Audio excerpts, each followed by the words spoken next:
Welcome, everybody, to Write Out Loud, the podcast about storytelling, authorship, and all of those artistic things in between. So today, we're confronting the will not read list. You know, those authors that you just refuse to open, and the reasons aren't really necessarily about craft at all. Is it a moral stand? Is it maybe market fatigue? Maybe it's just instinctive rebellion because you're a hipster and I don't want to like something that's cool that everybody else likes. You never know what the reason might be, but they're on your do not read list. And as always, I am joined by the radiant, the rapid fire brilliant, the unapologetically enthusiastic, charmingly fiery, literary lightning bolt that is Christina. Can I use some of these for like a resume, like your personality description? Yes, you can. Yes, you can. Yeah, I mean, today's just really about digging into those reasons why people have on their list authors that they will not read. Yeah. Do you have authors on your list that you won't read? I have one for sure, and that's J.K. Rowling. Yeah, I concur. Like that's on the list, period, done, end of story, don't care what it is. Yeah, yeah. For me, I don't really have ones for reasons other than either I've met them and they're not really great people. Got it. And that really does make it difficult. Like, you can't dive in to a story and get lost in it when you're constantly like, I've met this person and they're sure not a good person. So mine are more personal reasons beyond J.K. Rowling. In this list, this was actually on Threads. Someone posted, what author will you not read? Do not pass go. Who is not for you? And the top three were J.K. Rowling, Neil Gaiman, and James Patterson. And actually top four were, and Colleen Hoover was in there. And so initially you and I started discussing Neil Gaiman, and you were saying you still love his work and it's not proven that he did this. He's been accused of sexual assault, sexual trafficking. Misconduct. Yeah. Yeah. Yeah. I mean, to be clear about that, right? Like, so for me, for Neil Gaiman, it's like when an artist or when an individual is accused of something, but it hasn't been adjudicated. It hasn't been like, there is the concept of where there's smoke, there's fire, right? Like if 38 women, 20 women, 10, 15, whatever it is, like all came forward and they had stories about how this occurred and when it occurred and that sort of thing. Like, there's definitely something to that gives you pause, that makes you go, God, I don't know, right? Should I continue to really like support this person? Now, on the off chance that it's a coordinated campaign against this individual, right? That's where I say, like, without evidence, without things like J.K. Rowling, I can see with my own two eyes what she's done. Oh yeah. Yeah. Right. Like, it is blanket. It's out there. Like, there's no questioning that she has done these horrible things. With her, for me, it's not that she's just saying that she hates trans people. She's actively working against them. Correct. In British Parliament. Yep. And so that was the line for me, because you can say you hate someone and still you're not doing anything to harm them. You're just saying, well, I mean, okay, yes, words can harm. And she is one of the most wealthy and famous authors in the world. So there's always going to be something, but she is actively working to oppress them. Yep. So, and that's a, you've already crossed the line. You've crossed the line. As far as Neil Gaiman goes, for me, that situation, I have never read his books. I've watched Good Omens, but that was because David Tennant and what's his name? Oh God, Michael Sheen Yes. Call him Martin Sheen, and I knew that was wrong.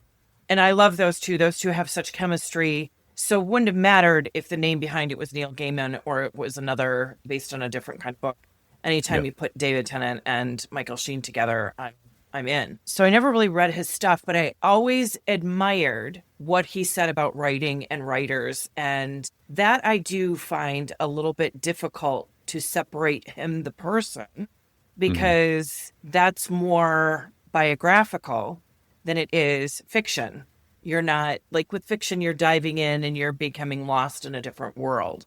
Sure. When you're looking at someone's words and comments, and he used to be, and I don't know if he still will, maybe he'll be tainted by all the bad publicity, but he used to be so encouraging to newbie writers and help them. So I don't know. Like you said, it's not been proven, but There's enough to give you pause. The damage is done. Yeah. Yeah. And I do think I'm okay with people making their own decision, right? If like, obviously people can make their own decision and say, like, for me, there's enough there. Like, I don't want to support him. I don't think it's worth it. Yeah. I think each person kind of has to make that determination. So, yeah. So I recognized that when looking through this list, like I said, there were the top 4 authors, that there were different levels. So there was that level of what we just talked about, that these people have done something egregious and really you can no longer separate the work, the art from the artist. sure. The next level I noticed was what I'll call the James Patterson / flood the market / co-author hell. Someone else on Threads, I don't have this one directly in front of me, but somebody called it an industrial complex. And I was okay, that's perfect for stating that. And I think you called it author fatigue, where someone has so many books out there that they flooded the market. People are fatigued with hearing from them. And I think that's the James Patterson level. So it's not that his writing is bad or that he's done something. It's just that he's got so much out there. And a lot of it isn't really all his. Like, rarely do you see a book of his anymore that isn't co-authored with someone else. Sure. And there's rumors. I personally don't know how it works with him and the co-author, but a lot of people have said he himself has said, I have so many stories inside of me and I can't tell them all. So according to rumor, and if someone knows and can point us in the direction of like articles or something, that he comes up with the plot, either writes the outline or just passes it over to the author, and the other author writes it, and then it comes back to him and he James Pattersonizes it. So, the idea that are you even reading him anymore is also a line of some of the reasons why people are saying, nope, won't read him anymore. He doesn't write his own books. He was good in the beginning when it was just him. Sure. They see the difference between the two. It's interesting, too, that I think there is a question of whether or not that weakens the storytelling voice, right? When you start to get more than just the author themselves involved. Is it diluted? Is it really you? Does that matter? I mean, I guess that's the other question, too, right? To some people, clearly it does, because they're saying, nope, I don't want to read this person. Yeah. And again, whether that's because of the co-authoring or just the sheer volume of books, that could be it. Is that, I guess, author burnout? Is that really the fault of the author or is it the reader? Like, I don't know. It's interesting. Well, again, using James Patterson as an example, he's choosing to have all of these books comes out with these co-authors. Now, in more recent years, so when he first started doing that, there were unknown authors. Okay. Now I've seen more. He's done several with Bill Clinton. He's done with Dolly Parton. Sure. To me, that changes the dynamics a little bit. Do I still think that, like, who's actually writing those books? Because I don't know if I see Bill Clinton or Dolly Parton sitting down and writing the entire thing. So maybe those are more collaborative. Yeah, maybe. And I do think you mentioned something before about the voice of the book. The storytelling voice. Yeah. And I have seen some really good co-authors that they don't even call themselves co-authors. Like Christina Lauren is one off the top of my head, that it's two female writers, but they go by the pseudonym Christina Lauren. And I don't know, someone can correct me, but maybe one's name is Christina and the other one's name is Lauren. I don't know. Yeah. Or if it's just, I think Max Monroe is another one. And those are more seamless. Like those you can't tell, but it's also because they're writing all the books together, and whatever way that they're choosing to do that is doing that. Sure. But I think in for James Patterson, I do believe it's more this author burnout, the flooding the market. I think that's where the hate is coming from. And it's also possible it's coming from the fact that he's still so successful. Sure. I mean, he's hugely successful. And I will say, because of all of the Epstein files stuff, this documentary on Netflix kept popping up, and I was curious. And it was actually produced by James Patterson. And in fact, he appears in it. That actually really intrigued me, where I've read a couple James Patterson in the past when it was just him, solo author. I'm not a big mystery reader because I don't feel the mystery like other people, like, turn the page. I'm always like, oh, okay, this is who did it. Okay, I'm done. But yeah, I was really impressed with what he did with that. So maybe that's another direction in his storytelling that he personally is going. So, but yeah, that was another level to this. I will not read this author anymore. Well, I do wonder if that it goes back to the question: is that the author's fault, right? Flooding the market too much, or the author burnout, if you will, reader burnout? Is that the author's fault, or is that our fault as the reader for not mixing it up a little bit? Like, Pacing being able ourselves. to pacing ourselves, kind of mixing up with other authors in between. Like, is that something we should be responsible for? Like, I don't know. No, I think it's both, because James Patterson has chosen to have this publishing schedule. Sure. He has chosen to collaborate with all these different writers and put out these books. As that person said, it is an industrial complex. Yeah. It is a machine. It is, for all intents and purposes, a business corporation. Mm-hmm. And so that is a choice. But it is also us as readers, our choice, how many of those we read. Sure. So well, this is the point, right? Like, it's the whole idea of the reader going, nope, I'm done. Yeah. I can't read anymore. So another subset, and this one I didn't even include in my list because it was kind of Stephen King. The biggest complaint about Stephen King in this list was that he was too scary to read. I don't even consider that one of the reasons. Right. But on the offshoot of that, I will say, me as a reader has chosen not to read a category of Stephen King books that I won't touch. But there's also a category of books that I will, that I find he has a truly unique voice and excellent and just fabulous storytelling. Sure. So again, I think it comes down to reader choice and author choice as well. Yeah. So are there any other, I mean, we talked a lot about James Patterson in this category. Are there any other authors that fit that mold of like that industrial complex kind of feel? Yeah, I would put Nora Roberts in there. Okay. But not in the same way, because she rarely co-authors, if at all. Sure. But she also writes under a couple different pseudonyms too. Her J.D. Robb stuff is mystery, and I do read those. Those are probably the only ones that are categorized as mysteries. But I don't read it for the mystery. I know the mystery is going to be solved in each book, but I read it for the overarching story of the characters. I'm a character-driven reader. Yeah, you same. have to have absolutely characters that I connect with. I don't have to love them, but I have to connect with them in a certain way.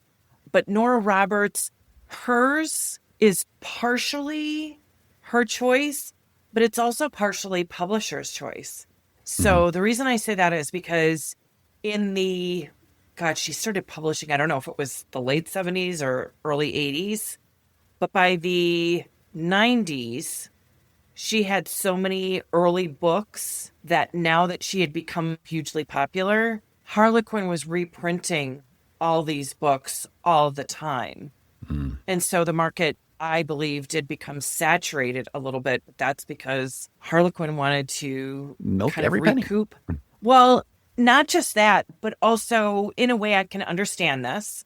And I would have hoped that they would have worked with her agent and Nora herself making these choices. Those books might not have been seen. And at the time an author becomes this huge conglomerate, most people haven't read those early books and do want to go back. When Sure. you find an author you love, you go back and read their earlier works. That's why a lot of authors say their bread and butter is their backlist, because Sure. when someone discovers you, they go back and read that. So she would be another one I would put in that category. Most authors are not as prolific as Nora. Even Stephen King isn't as prolific. He doesn't have hundreds It's popular, of books. but not that prolific. Yeah, I could even say Kristen Ashley, but she kind of paces herself. I think she has like about 4 books a year. So, but she's got 100 books plus now. So yeah, I think there's a way of doing it. James Patterson chose to do it that way, and I think that is why he gets some of the backlash that he does, some of the hate that he does, which also brings us to what I consider category 3. Yes. And that's the 80-20. So James Patterson is falling under that as well, because he has so many readers that, this 80-20, to remind people if they hadn't heard previous episodes that we talked about this, is I don't know if you call it a theory or a proven, what's his name? Oh my gosh. Rule his of name thumb, is, basically. yeah, rule of thumb. Malcolm Gladwell is the one who came up with this 80-20. And I think it's in the book, The Tipping Point, that if you become so popular, there is automatically going to be 20% that hate you. No matter what you do, you can't say or do anything to please them. They are always just going to hate you because you are so popular. And the more popular you get, the bigger that 20% is. Sure. So if you've got 100 fans, 100 readers, 80 of them are going to love you, 20 are going to hate you. But once you get up into the millions, hundreds of millions of books sold, then you're going to have millions of people that hate you. So in that category, I call the Colleen Hoover group, because she was in this list of the top 3 authors that people were hating. And I think popularity backlash, kind of. Yeah, exactly. Popularity backlash. And this, honest to God, I don't believe has anything to do with Colleen Hoover herself or her books. Certainly, there are going to be people that read her stuff and go, gross. Why is this always on the bestseller list? I don't want to read a romance. I also think, too, part of this is because of fallout from the It Ends With Us movie and the controversies surrounding it, with Blake Lively suing Justin Baldoni for what was sexual harassment, hostile work environment. Yeah. Hostile work environment, those sorts of things. So I do think some of that is from that. But I saw this hate before the movie even came. People just wanting to hate her because she's so hugely popular. Sure. And at one point, no joke, I think she had, like, on the New York Times bestseller list, she had more than half her books were on it at one time. Yeah. So you're always going to have backlash with that. It's just popular, like you said, popularity backlash. 20% is going to hate you. And you kind of have to live with that. Colleen Hoover, Sarah J. Maas, Stephanie Meyer, right? Like, all of them have that piece because they've gotten so popular, and in some cases so quickly, that I think there are people that just have that knee-jerk reaction of, oh, I'm not going to read that. I have a friend of mine who we have constantly made comments, and other friends have constantly made comments that Pluribus is such a great show and that they should watch it, and they just go, no, I'm good. I'm okay. I'm not going to watch it for no reason, right? But it's just that moment of, like, I think potentially that there is some aspect of protecting one's own personal identity in that, like not wanting to fit in with the group because, they decide, hey, this is super hugely popular. I don't want to necessarily be like everybody else. So I think there's some of that to it. Yeah, but the anti-follow the crowd people. Yes. There are always going to be people that just, you know what, I'm going to beat my own drum even if it's the wrong drum. Right, I don't want to be with everybody else. I don't want to be in tune with everybody else.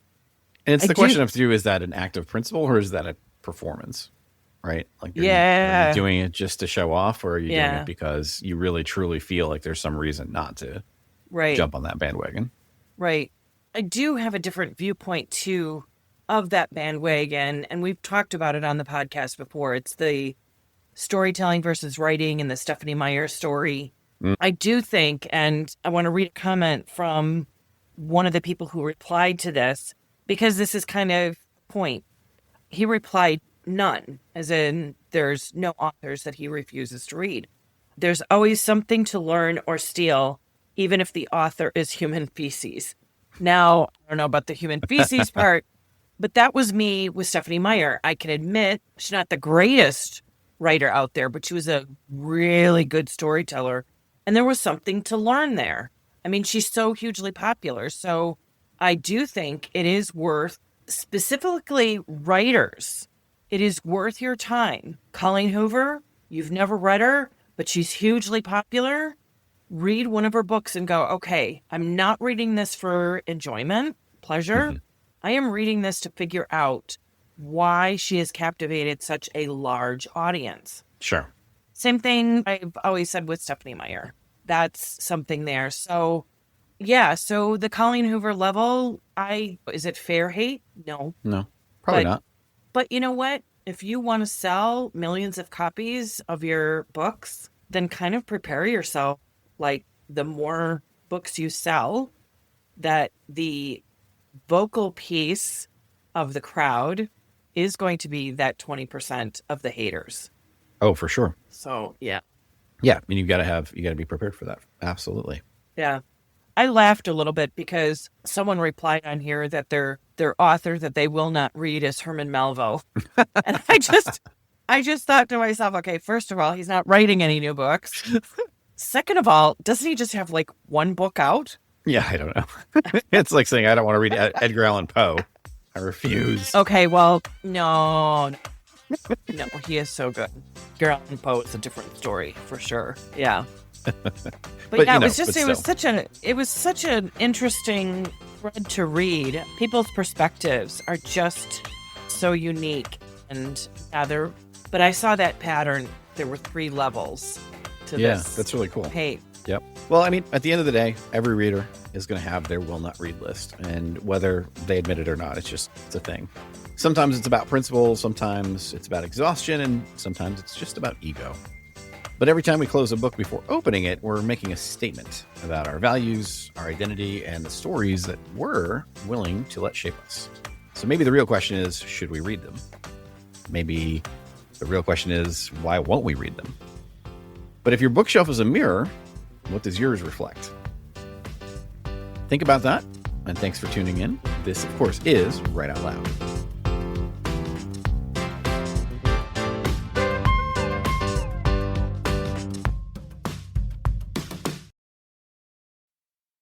Hey, thanks so much for listening to the podcast. We really hope that you're enjoying every bit of it, but we would love to hear your feedback.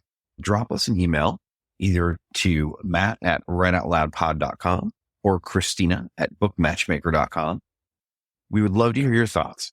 What's working, what's not working, and what do you want to hear more of? Thanks so much. We really appreciate it.